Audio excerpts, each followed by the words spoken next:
So, the YouTuber Your Movie Sucks, or Adam as he is alright with being called, recently released a video on the Super Mario Bros. Movie by Illumination.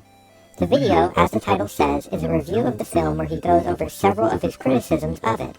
However, Adam also discussed in the video that a large number of people discussing this film online have become very hostile, even harassing Adam because of his opinions. And in the words of other YouTubers who have covered the Mario movie, such as Cartoon Sheet, this has altogether led to a generally toxic positivity surrounding the film. Since I am no longer using Twitter or most social media, I had no idea that these things were going on, and so I was mostly introduced to it through YMS's video. I want to make it clear that while the reason I am making this video is to discuss one of the criticisms he has of the film, I do not think that it is fair to attack or harass Adam for any of the opinions that he has. To explain where Adam was coming from with one of the criticisms in his video, it is necessary to go back to his reaction video to the initial trailer for the Mario movie. In Adam's initial reaction to the first trailer, upon seeing this shot of Bowser lifting his claws up and laughing, Adam said the following.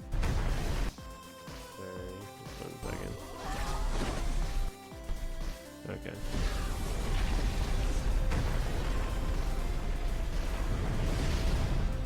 I finally found it. Now who's gonna stop? Oh my god, it's like over animating, you know? It's so much more like like there's too much movement to what should be minute movements. Does that make sense? Like this particular shot is just so weird.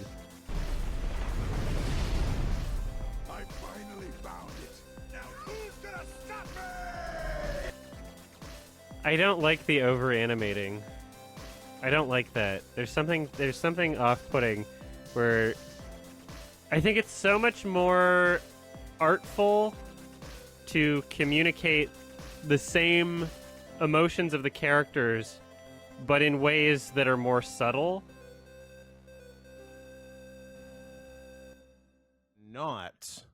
You better damn not have reacted negatively to the gratuitous Bowser tail and butt shot. No. Okay. Yeah. Good. I think this is where it is. Do you hear it? Yeah. Okay. I finally found it. Now who's gonna stop? Oh my god. It's like over animating, you know? It's so much more like like there's too much movement to what should be minute movements. Does that make sense? I agree. Like this particular shot is just so... Well, I guess you're fucking canceled and you don't understand animation. This quote from Adam led to a lot of dissent towards him from Twitter regarding his comments, and so in his full review of the Mario movie, Adam brings up this dissent. He discusses how people dissenting him were attempting to say that Adam did not know about the 7 principles of animation and how they work. Adam then, in turn, says this.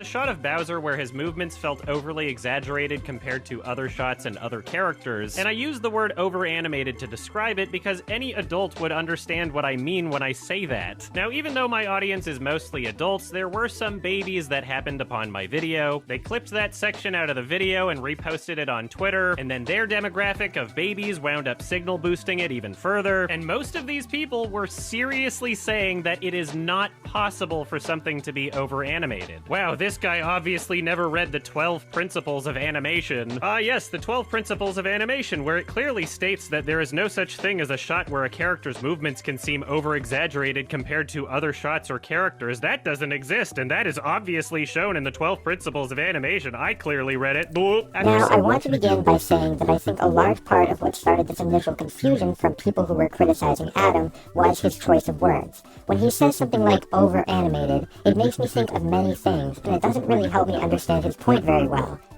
As a current animation student, I think of several things when someone says the phrase over-animated. I don't immediately think of exaggeration in animation. I have heard the term over-animated also used to describe things such as a walk cycle having too many frames and thus looking less natural, for instance. Timing is the most important aspect to creating a feeling of impact. To illustrate this, look at this little animation I made. If you have one person punch another and you use the exact same amount of frames for every part of the action, it's gonna look kinda weird. However, if you remove some frames from the end and add some frames to the beginning, bam! Are you feeling it now, Mr. Krabs? After all, it makes sense to call such a thing over-animation, as in the case of that walk cycle, someone has literally spent extra time animating more frames, despite the fact that the walk cycles can sometimes benefit from less frames in certain aspects of the movement. This is something that I can understand being called over-animation, because it quite literally is doing extra animation that might not have been needed otherwise. However, considering Adam was doing a reaction video to the trailer, I do not want to rag on him for his words that he thought up in that moment. However, my problem is with what Adam is saying in the fully edited Mario movie review. Adam is saying that the people taking issue with his use of the term over-animated are not actually aware of the principles of animation. As he says, the principles of animation would back him up in his point, as one of the principles is exaggeration. He sarcastically points out that the people criticizing him don't know about the principle of animation of exaggeration. My issue here is that Adam doesn't explain why he thinks mentioning that the 7 principles of animation encompass the same type of exaggeration is a bad thing. The principles of animation are a series of rules that serve as a guide on how animators make their movements feel good. The principles never state that one principle is better than another, or that not using one of these principles will automatically make your animation bad. After all, to quote a common phrase that many in the art world have come to hear, when you learn the rules, you can break them.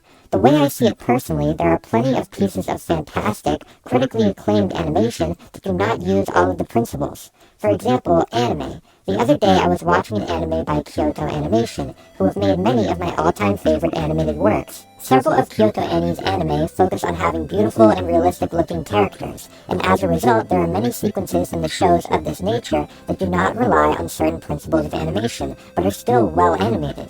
Take a look at this shot from Violet Evergarden. It is, in my and many others' opinions, a beautifully animated shot, but there is no use of squash and stretch, and instead elements such as perspective and camera manipulation are used in order to achieve similar feel to what a Western cartoon might have used squash and stretch for. In summary, my point is that I think it is completely valid for a shot to use as many or as few of the principles of animation as the creators want to, as long as there is purpose behind it.